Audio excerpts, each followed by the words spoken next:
বৌমা শাশুড়ির এই ঝগড়ার প্রধান কারণ হচ্ছে জেনারেশন গ্যাপ, ঠিক কিনা? শাশুড়ি এক জেনারেশনের আর বৌমা আরেক জেনারেশনের। শাশুড়ি ভাবে একরকম, বৌমা ভাবে আরেক রকম। শাশুড়ি চায় বউর উপর খবরদারি করতে, বউ চায় শাশুড়ির উপর খবরদারি করতে। এই ডমিনেটিং এর কারণে কিলাকিলি আছে না নাই? আহা, এটা ঠিক না। আমার শাশুড়ি মায়েরা যারা আছেন, প্রথমে শাশুড়ি দিয়ে শুরু করি। আমার মাইকের আওয়াজ যে ঘরগুলোতে যায়, আমার শাশুড়ি মাদেরকে বলবো, বউদের উপর অত্যাচার করবেন না। ছেলেরে প্রশ্ন করে, তোর কাছে তোর বউ বড় না আমি বড়? আছে না নাই? এটা একটা প্রশ্ন হইল। তোর বউ বড় না আমি বড়? দুইজনেই বড়। তো এক ছেলে সুন্দর উত্তর দিছে, আমার কাছে ভালো লাগছে উত্তরটা শুনে। এক মা প্রশ্ন করছে, তোরে এতদিন আমি লালন পালন করে বড় করলাম, জীবন যৌবন তোর জন্য শেষ করলাম, আজকে বউ পাইয়া বউ তোর আপন হয়ে গেল? এবার ছেলে উত্তর দিছে, মা, আমার মুখ থেকে মা ডাক শোনার জন্য তুমি কি কষ্টটাই না করছো জীবনে। 10 মাস আমারে পেটে ধারণ করলা, খাইতে পারো নাই, বমি করছো, খালি ওষুধ খাইছো, তোমার পেট কেটে আমারে বের করা হয়েছে, 2 বছর আমারে দুধ খাওয়াইছো, পেশাব পায়খানা পরিষ্কার করেছো। বয়স যখন 3-4 তখন তোমার আমি মা ডাকছি, এই মা ডাকটা শোনার জন্য তুমি এত কষ্ট করছো। আর আরেকবারের মাইয়া এই ঘরে আইসাই তোমার মা ডাকা শুরু করছে। যেই মেয়েটা তোমারে মা ডাকে সে আমার আপন হবে না কেন মা? ঠিক কিনা? এই মা ডাক শোনার জন্য তুমি এত কষ্ট করলা, আমার লালন পালন করলা, 10 মাস পেটে ধরলা, পেশাব পায়খানা পরিষ্কার করলা, এরপরে মা ডাক শুনতে পারছে। আর আরেকবারের মেয়ে জানা নাই চিনা নাই এসেই তোমার ডাকা শুরু করছে মা। তো যে আমার মারে মা ডাকে তার স্থান তো আমার কলিজায়, ঠিক কিনা? শাশুড়ি আম্মারা যারা আছেন, প্লিজ বৌমাদেরকে কষ্ট দিয়েন না। অনেক শাশুড়ি আছে পান থেকে চুন খসলে রেগে যায়, পদে পদে স্ত্রীর ভুল ধরে, বউয়ের ভুল ধরে, আছে না নাই? এটা করবেন না। সে তো নতুন, আপনার অনেক এক্সপিরিয়েন্স হতে তার সময় লাগবে, তাকে সময় দিন, তাকে ভালোবাসুন, ঠিক কিনা? না বুঝে সামান্যতে বৌমারে বদদোয়া দেয়, এরকম আছে না নাই? কিন্তু বুঝতে চায় না, বৌমারে যদি বদদোয়া দেয় তাহলে তার নিজ ছেলের পরিবারের ক্ষতি। পেটে ধরা যে ছেলে, ছেলের পরিবারের কিন্তু ক্ষতি, তার আপন নাতি নাতনিদেরই ক্ষতি। আওয়াজ করে বলেন ঠিক কিনা? বৌমাকে বদদোয়া দিয়েন না। বৌমাকে নিজের মেয়ের মতো দেখবেন। সমাধান আমি দিচ্ছি, কেমন দেখতে হবে? নিজের মেয়ের মতো। নিজের মেয়ে সকালে ঘুম থেকে ওঠে 11টা, ওইটা সমস্যা নাই। বৌমা কেন উঠলো না, ওইখানেই ঝামেলা, আছে না নাই? মেহেরবানি করে আপনার বৌমাকে আপনার নিজের মেয়ের মতো দেখেন। নিজের মেয়েরে যেমনি আদর করেন তাকেও অমনি আদর করেন। আপনার বৌমারে যদি আপনি কষ্ট দেন, মনে রাখবেন আপনার নিজের মেয়েটাও আরেকবারের বউ হয়ে কয়েকদিন পরে যাবে। আপনি যা যা করবেন আপনার মেয়েকেও তারা ওই রকম কষ্ট দিয়ে বাড়িতে ফিরিয়ে দিবে। চিল্লায় বলেন ঠিক কিনা? খবরদার, টিট ফর ট্যাট। ইট্টি মারলে পাটকেলটি খেতে হয়। এজন্য শাশুড়ি আম্মা জানারা যারা আছেন, বৌমার সাথে খারাপ আচরণ করবেন না মেহেরবানি করে। তাকে আপনি কষ্ট দিলে আপনার নিজের মেয়েটাও আরেক বাড়ির বৌমা হবে, সেও ওই বাড়িতে এই কষ্টগুলো ভোগ করবে। এগুলো যখন আপনি শুনবেন তখন আপনার চোখ দিয়ে পানি পড়বে কি পড়বে না? পড়বে। এবার আসেন বৌমার কথা বলি। বৌমা যারা আছেন মেহেরবানি করে, বৌমা যারা আছেন মেহেরবানি করে আপনার শাশুড়ি আম্মাকে নিজের মায়ের জায়গায় রাখবেন। আপনার বাড়ি ছেড়ে নতুন বাড়িতে আসছেন, তো এটাই তো আপনার বাড়ি। আপনার মা রেখে দিয়ে নতুন মা পাইছেন, এটাই তো আপনার মা। তো ওনাকে মায়ের জায়গায় বসাতে আপনার সমস্যাটা কোথায়?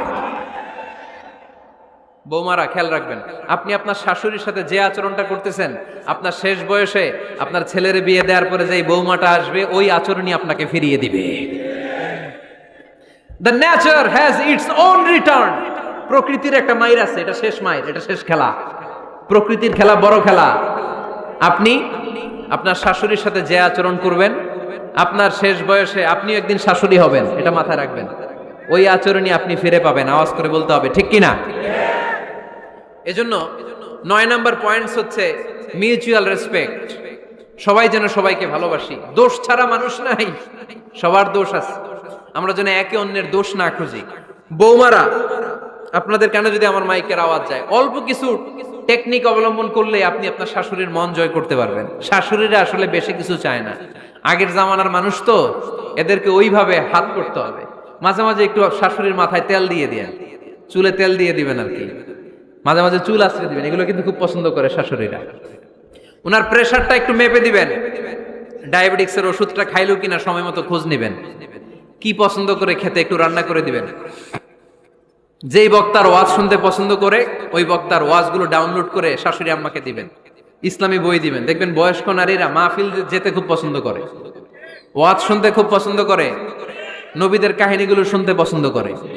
বসায় বসায় একটু কাহিনীগুলো শোনাবেন। বাইরে বেরোলে জিজ্ঞেস করেন, আম্মা আপনার কিছু লাগবে কিনা। আর একটা টিপস আছে, চুল যখন আশ্রাবেন আর শাশুড়ির মাথা যখন তেল দিয়ে দিবেন, তখন অতীতের কথা জিজ্ঞেস করেন, দেখবেন অতীতের স্মৃতিতে হারিয়ে গিয়েছে আপনার শাশুড়ি।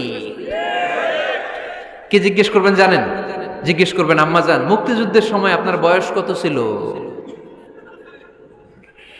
ওই সময় মুক্তিযুদ্ধের সময় আপনাদের এলাকায় কি কি হয়েছিল মা? আরেকটা প্রশ্ন করবেন, মা বিয়ের সময় আপনি কেমন ছিলেন? ওই দিন দেখবেন বুড়ি আর বুড়ি নাই, জুয়ান হয়ে গেছে। ওই দিন বলবে, মা আমি অনেক সুন্দরী ছিলাম, আমার মাথায় অনেক চুল ছিল, আজকে নাই। আমগো গ্রামে আমার সাথে সুন্দরী মাইয়া ছিল না। অতীতের স্মৃতিতে, স্মৃতি হাতরাতে হাতরাতে তিনি হারিয়ে যাবেন। জিজ্ঞেস করবেন যে, মা শীতকালে আপনাদের দেশে কি পিঠা বানাতেন আপনি যখন ছোট ছিলেন, আপনার বাপ চাচারা কি করত? এগুলো জিজ্ঞেস করলে উনি স্মৃতির পাতা হাতরাতে হাতরাতে চোখ দিয়ে দাঁড় দাঁড় করে ওনার পানি ঝরতে শুরু করবে। আপনার জায়গায়, ওনার হৃদয়ের মনি কোঠায় এমন জায়গায় পৌঁছবে, আপনার ছাড়া উনি কিছুই বুঝবে না। বৌমারা, এই অল্প কিছু টিপস অবলম্বন করে আপনারা আপনাদের শাশুড়ির মনকে জয় করতে পারেন। শাশুড়ি বৌমার দ্বন্দ্ব আমরা চাই না, আমরা চাই শাশুড়ি বৌমাকে নিজের মেয়ের মতো জানুক, আর বৌমা শাশুড়িকে আপন মায়ের মতো ভালোবাসুক, ঠিক কিনা? এই মিউচুয়াল রেসপেক্টই পারে শাশুড়ি বৌমার দ্বন্দ্বকে দূর করতে, আর ঘরটারে শান্তির টুকরা বানাতে। আওয়াজ করে বলেন ঠিক কিনা? কয়টা গেল? আর আছে কয়টা? দোয়া করবেন একে অপরের জন্য। দোয়া, সাইয়েদনা ইব্রাহিম ফ্যামিলির জন্য দোয়া করতেন, রব্বি জাআলনি মুকিমাস সালাতি ওয়া মিন যুররিয়াতি রব্বানা ওয়া তাকাব্বাল দুআ।